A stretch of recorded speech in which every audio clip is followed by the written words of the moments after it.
एक नदी के किनारे उसी नदी से जुड़ा एक बड़ा जलाशय था। जलाशय में पानी गहरा होता है, इसलिए उसमें काई तथा मछलियों का प्रिय भोजन जलीय सूक्ष्म पौधे उगते हैं। ऐसे स्थान मछलियों को बहुत रास आते हैं। उस जलाशय में भी नदी से बहुत सी मछलियाँ आकर रहती थीं। अंडे देने के लिए तो सभी मछलियाँ उस जलाशय में आती थीं। वह जलाशय लंबी घास व झाड़ियों द्वारा घिरा होने के कारण आसानी से नज़र नहीं आता था। उसी में 3 मछलियों का झुंड रहता था, जिनके स्वभाव भिन्न थे। अन्न संकट आने के लक्षण मिलते ही संकट टालने का उपाय करने में विश्वास रखती थीं।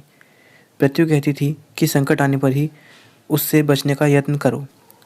यदि का सोचना था कि संकट को टालने या उससे बचने की बात बेकार है। करने कराने से कुछ नहीं होता, जो किस्मत में लिखा है वह होकर रहेगा। एक दिन शाम को मछुआरे नदी में मछलियाँ पकड़कर घर जा रहे थे।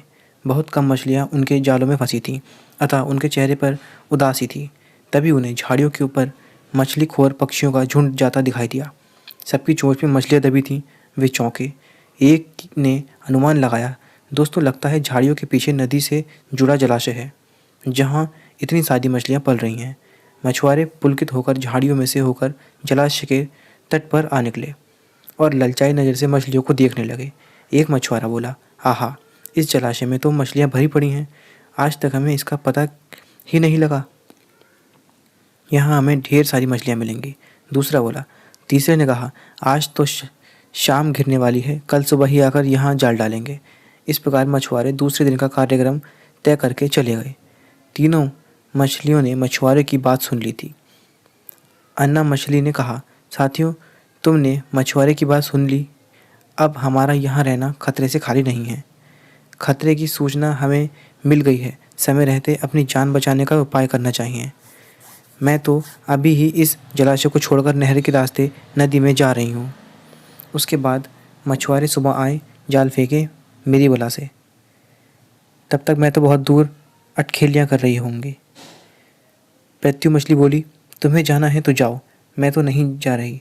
अभी खतरा आया कहाँ है जो इतना घबराने की ज़रूरत है।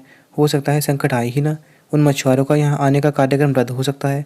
हो सकता है रात को उनके जाल चूहे कुतर जाएं। हो सकता है उनकी बस्ती में आग लग जाए। भूचाल आकर उनके गांव को नष्ट कर सकता है। यह रात को मूसलाधार वर्षा आ सकती है और बाढ़ में उनका गांव बह सकता है। इसलिए उनका आना निश्चित नहीं है। जब वह आएंगे तब की तब सोचेंगे। हो सकता है मैं उनके जाल में ही ना फंसूं। यदि ने उनकी भाग्यवादी बात कही। भागने से कुछ नहीं होने का। मछुआरों को आना है तो वह आएंगे, हमें जाल में फंसना है तो हम फंसेंगे। किस्मत में मरना ही लिखा है तो क्या किया जा सकता है। इस प्रकार अन्ना तो उसी समय वहाँ से चली गई।